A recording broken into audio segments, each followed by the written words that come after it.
Hi, and welcome to another episode of Haltech Heroes. Today we're here with Adam Nish, the owner and operator of Just Engine Management, and we're here with this beautiful R34 GTR.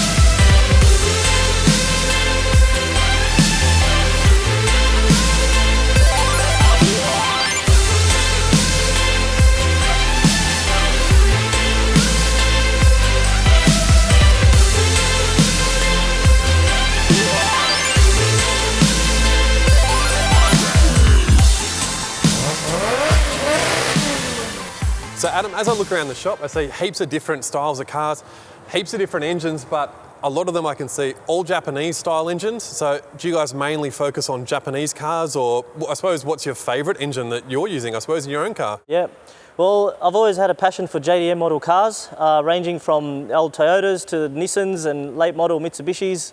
So anytime you come down here, we're always going to have a variety of JDM cars from different makes and models. Which one's my favourite? Yeah. Well, it's always been my dream to have a Bayside Blue R34 GTR, so I've got my dream car sitting over here. So Adam, this Bayside Blue R34 GTR is your own personal car.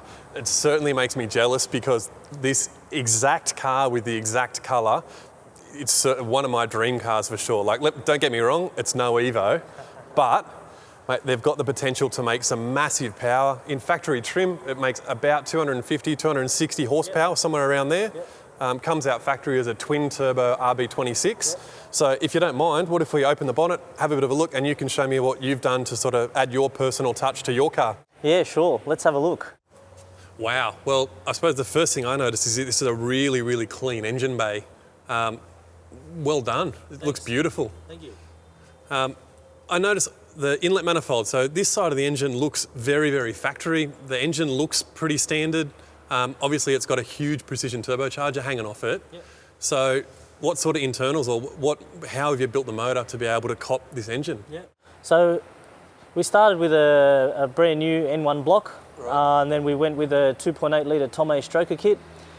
We ported the head, put an upgraded set of valves in there, valve springs, cams, retainers, put some cam gears on the front of it, Tomei head gasket, studs top and bottom, assembled everything in-house. So that's basically the engine. Perfect. So this is the JEM cylinder head that I've heard so much about. Mate, the most important question, I suppose, this is your everyday car. How much power does it make? At the moment, it's making just over 1,000 horsepower at the tyres. So Right, and how much boost is it running to make that power? that's on 40-pound boost. Wow. Well, to make 1,000 horsepower, you're obviously using a fair bit of fuel. It's on ethanol, I'd assume? Yep, E85, full flex though. Yep, perfect. And what injectors? You've got a set of Bosch 2000s in there? They're Bosch 2000s with a custom surge tank built in-house, with fuel lines from back to front, aftermarket fuel rail. You've really outdone yourself. Like, the engine bay looks so nice and neat, and I go as far as to say it almost looks like a standard setup. So it's really, really impressive. Yeah, thanks. We like to keep them nice and tidy. A good clean engine bay, that's something that we pride ourselves in. So we've done a lot of different styles and we've got some cool ones on the way too. So which ECU do you have controlling your engine? Yeah, the ECU that I'm running is a Haltech Platinum Pro. Right. So straight plug and play ECU. Then we've got some extra sensors added onto that. So we're running a 5-bar map sensor. We've got a fuel pressure sensor, oil pressure sensor, oil temperature sensor. We've got 2 I/O boxes. We've got the wideband air fuel ratio kit. We've got a flex sensor.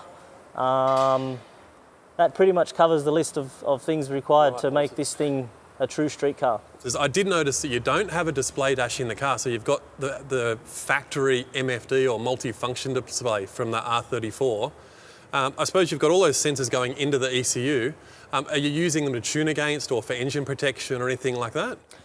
Yeah, good question. I don't have a Haltech dash. The interior of the cabin is completely stock, bar the Nismo cluster, which is exactly how I like it. All the sensors are obviously connected to the ECU.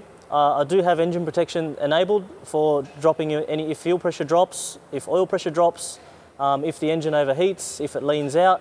Any of these critical things, if they go outside the limits, it will protect my engine.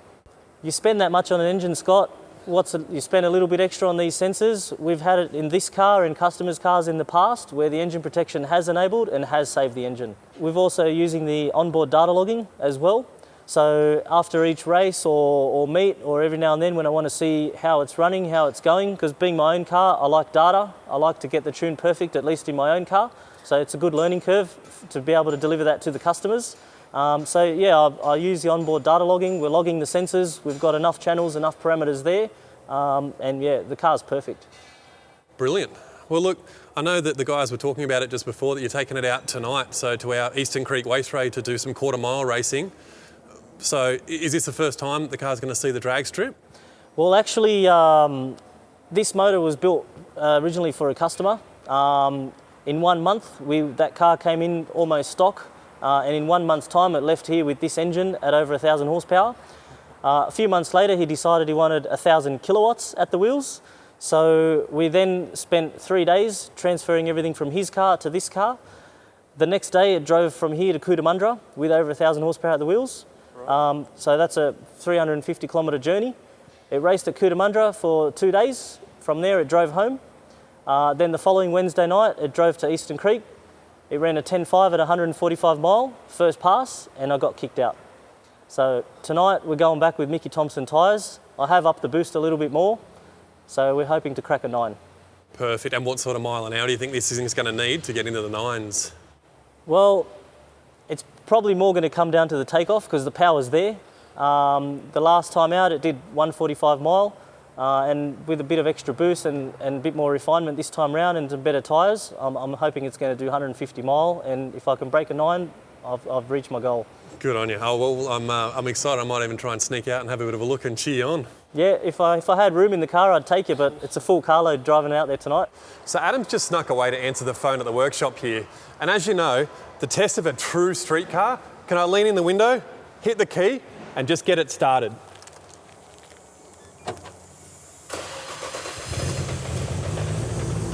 Wow, it starts really fast. For a car that makes 1,000 horsepower,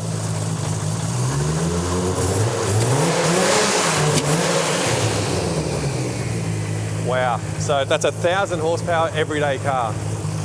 Well, that's about all we've got time for today. As always, don't forget to rate, comment and subscribe. My name's Scott, and I'll see you next time.